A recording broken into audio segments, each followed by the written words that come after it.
Hey, moving on, the other day I told a story on this program about a TV special run back in 1986. It was called The Mystery of Al Capone's Vault.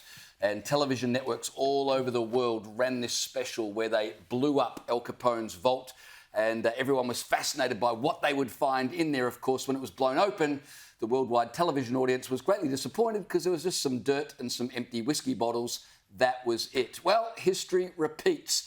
The whole world was waiting with bated breath at the weekend for the release of the Epstein files, which the Trump administration had promised and which Attorney General Pam Bondi had blown up to be bigger than Ben-Hur. Here she is speaking prior to the release of those files. This was on February 21st. The DOJ may be releasing the list of Jeffrey Epstein's clients. Will that really happen? It's sitting on my desk right now to review. That's been a directive by President Trump. I'm reviewing that. I'm reviewing JFK files, MLK files. That's all in the process of being reviewed because that was done at the directive of the president from all of these agencies. So she's getting us ready, and then 5 days later, she was building it up even more.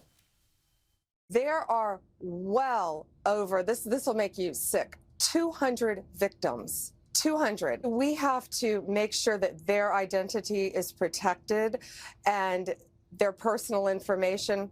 But other than that, I think tomorrow, the personal information of victims. Other than that, I think tomorrow, Jesse, breaking news right now, you're going to see some Epstein information being released.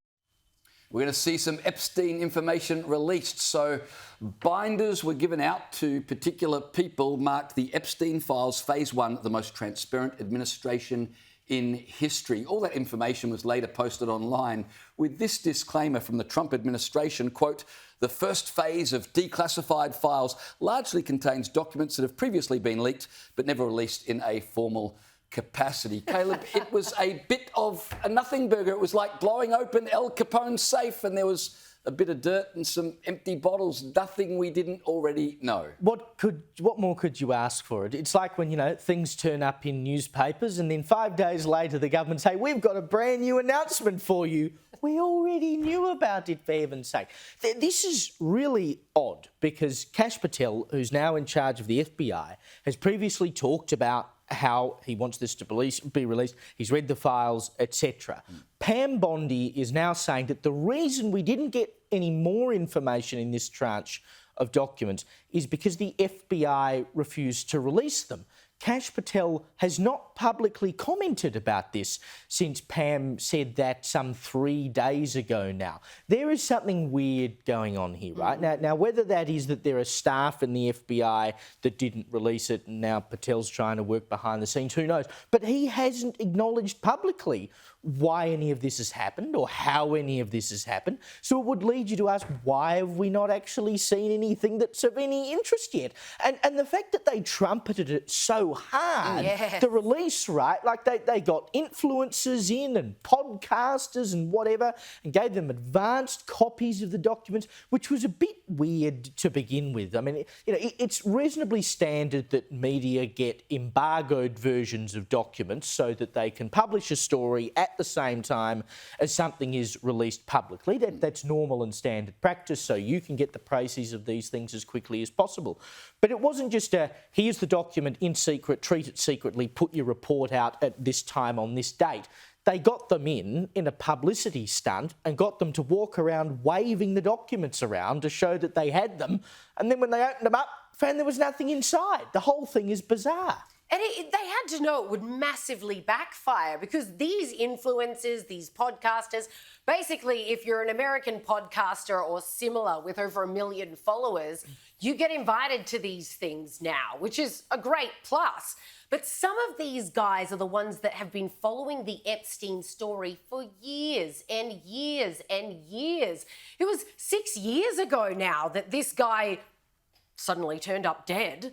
And just when people thought they were getting justice, no information has come to light, and they were told that they would get new stuff. In this lever arch file that each of them got, and as you said, Caleb, it was talked up as like, oh, please don't discuss this just yet. They didn't use the word embargo, but it was very much implied that you are being let into the inner sanctum with this information. It's not yet to go public.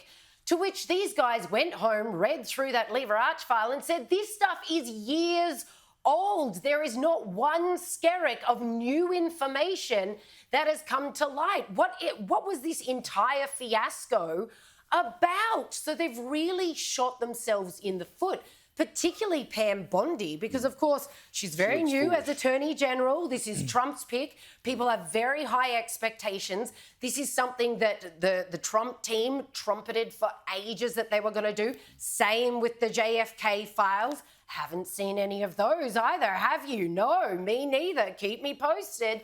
These guys are owed answers, and they're still seeing absolutely nothing. So this is a massive embarrassment. Then Pam turns around, like you say, blames the FBI and says, but I've given them a deadline. 8 a.m. Friday. They've got to give me the stuff that they haven't given me yet. But when the leaders of the FBI now are Kash Patel, who's talked about this at length and how much he wants to bust it wide open, his deputy, Don Bongino, has also talked about this at length for years. This guy's in the know. He knows what he's talking about. Again, we're supposed to believe that the FBI are the ones who are like pussyfooting around this, not being upfront and honest, not blowing it open like they promised. Everyone's smelling a rat right now and saying, this guy, why won't you reveal anything to us? And what Bondi was saying there about, oh, you know, it's about keeping the victims, their information. Nobody's expecting that.